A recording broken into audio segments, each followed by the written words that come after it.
The other big story we are tracking, the D-Day is here. Rajya Sabha voting is underway. 16 seats are up for grabs in 4 states: Maharashtra, Rajasthan, Haryana and Karnataka.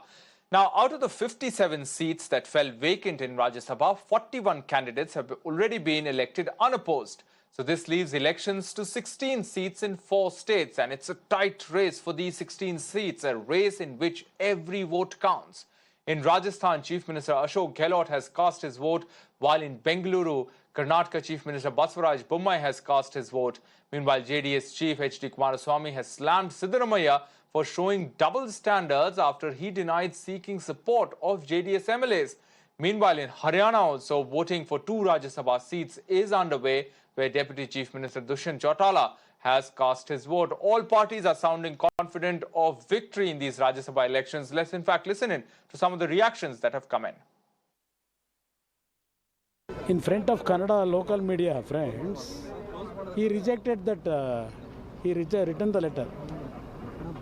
He returned the letter to my MLAs that actually I have not written any letter to anybody. He today clarified.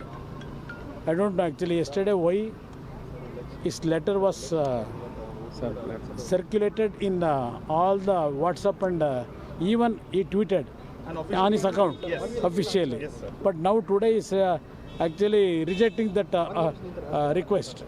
I have not requested anything. He is telling now. This shows his double standard. We want them to have a secular outlook.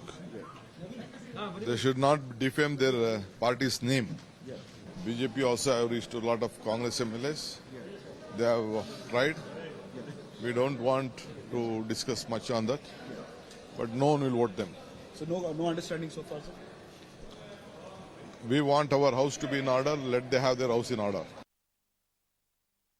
Rajya Sabha चुनाव है और राज्यसभा चुनाव से पहले हमारे साथ है cabinet minister Pratap Singh Khachariyawas. इनसे बात करते हैं। खाचरियावास जी, आज चुनाव है लेकिन बीजेपी लगातार ये आरोप लगाती रही है और जब से आप उदयपुर सब लोग थे कि बाड़ेबंदी में चली गई है कांग्रेस।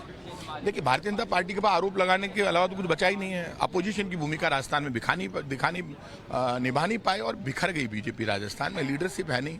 कौन इलेक्शन मैनेजमेंट को तय करेगा, कौन आगे बढ़ेगा? बहुत बड़ा उम्मीदवार ये लेकर आए, क्या कर लिया उम्मीदवार ने? एक भी वोट लेके बता दे। बीजेपी ने एक नया इलेक्शन मैनेजमेंट क्रिएट किया। वो अपनी ताकत के दम पर ये मैसेज देना चाहती है, हम ही हैं, हमारे जरिए सब कुछ हो रहा है। ऐसा नहीं है। आप जिस स्टाइल में चुनाव लड़ना चाहते हैं उससे सामने वाले भी तैयार हैं। कांग्रेस की यूनिटी, कांग्रेस के एमएलएज की यूनिटी, कांग्रेस की लीडरशिप, कांग्रेस के चीफ मिनिस्टर, सब ने मिलकर जो रणनीति बनाई वो रणनीति कामयाब रही और यही कारण है कि बीजेपी तो पूरी तरह से बिखर गई। और बीजेपी का ये बिखराव आपको 2023 के चुनाव में भी आपको नजर आएगा। कांग्रेस का जोश जबरदस्त है, कांग्रेस के नेताओं का उत्साह जबरदस्त है और कॉन्फिडेंस जो है वो इस रिजल्ट के बाद और बढ़ेगा और राजस्थान में कांग्रेस मजबूत। कह रहे हैं कि मुख्यमंत्री डर गए इस बार। कहाँ डर गए? गए उदयपुर लेके गए सबको। मुख्यमंत्री जो मजे ले लेके 12 बजा रहे हैं बीजेपी की, ऐसे मचोले ले लेके किसी को मजे लेते देखा? भारतीय जनता पार्टी में कितनी बुरी की है, हर दाव उल्टा पड़ रहा है बीजेपी का, तो मुख्यमंत्री तो मजे ले रहे हैं बीजेपी वालों। जहाँ पर विधायक रोके गए अभी रात को, वहाँ इंटरनेट बंद कर दिया आमेर में, तो ये कह रही है बीजेपी कि इसलिए किया गया है, तानाशाही कर रही कांग्रेस। आमेर में क्या है? बीजेपी क्या करना चाहती है आमेर में इंटरनेट से?